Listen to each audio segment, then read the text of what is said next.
Question 34. Do we gain strength from the love of Allah? Allah's love gives a person immense strength, and the strongest motivation is the love of Allah. It is when a person loves Allah and when a person attains the love of Allah. There are situations in life where telling a lie could save someone from trouble, but telling the truth might cause problems. What force compels that person to tell the truth in such a situation? Allah says in the Quran, وَأَحْسِنُوا إِنَّ اللَّهَ يُحِبُّ الْمُحْسِنِينَ, and do ihsan, goodness. Do good towards people in general. Help them. Do not attack them. Do not harm their honor, property, or life, and do not compel them to do evil. Do ihsan, do good towards everyone, even if they are non-Muslims. Do ihsan to animals. Allah loves those who do ihsan. This ayah tells us that in order to gain Allah's pleasure and love, one must do ihsan and avoid harming others.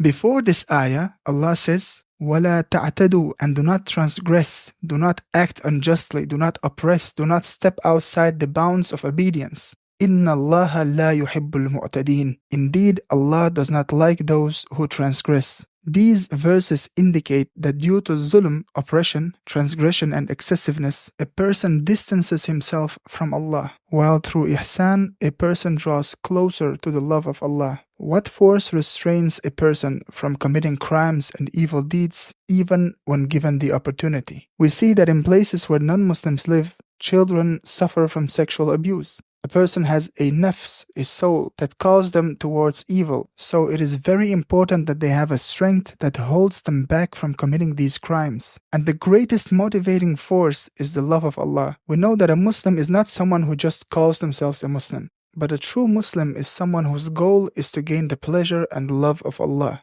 Can a person whose life goal is to attain the love of Allah and who loves Allah think of doing something wrong when seeing a girl alone just to take advantage of the moment? No. Even if he always had the chance, he would not do it. This is the true taqwa, protecting oneself from sin, and this is true love, which holds a person back from committing crimes and evil. Allah Azza wa Jal says in the Quran about those who have taqwa, فَإِنَّ اللَّهَ يُحِبُّ الْمُتَّقِينَ. Indeed, Allah loves those who fear Him, loves those who are cautious of sins. Person is convinced, they have iman, they have faith that Allah sees them and Allah is the greatest, the strong, the almighty, and they love Allah.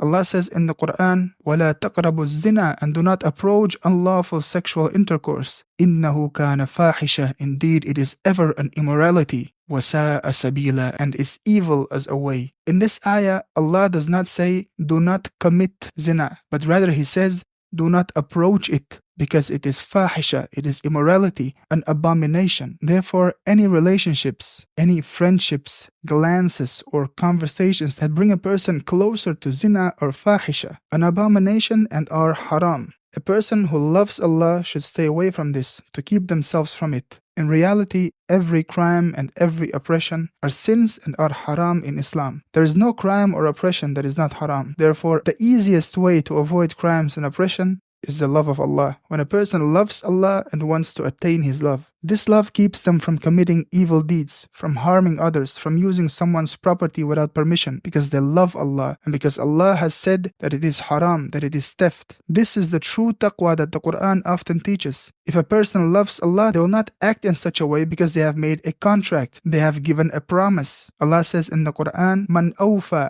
whoever fulfills yu'ahdihi, his covenant, his promise, wattaqa, and shows taqwa, فَإِنَّ اللَّهَ يُحِبُّ الْمُتَّقِينَ, then indeed Allah loves those who have taqwa. In reality, people who call themselves Muslims do not understand Islam and do not act accordingly. They blindly follow non-Muslims because they are influenced by them, and they begin to think like a non-Muslim. The greatest treasure and the greatest strength that a person has is Islam. If a person correctly understands Islam and acts accordingly, they will be the strongest. But unfortunately, people have not understood Islam, nor do they act accordingly.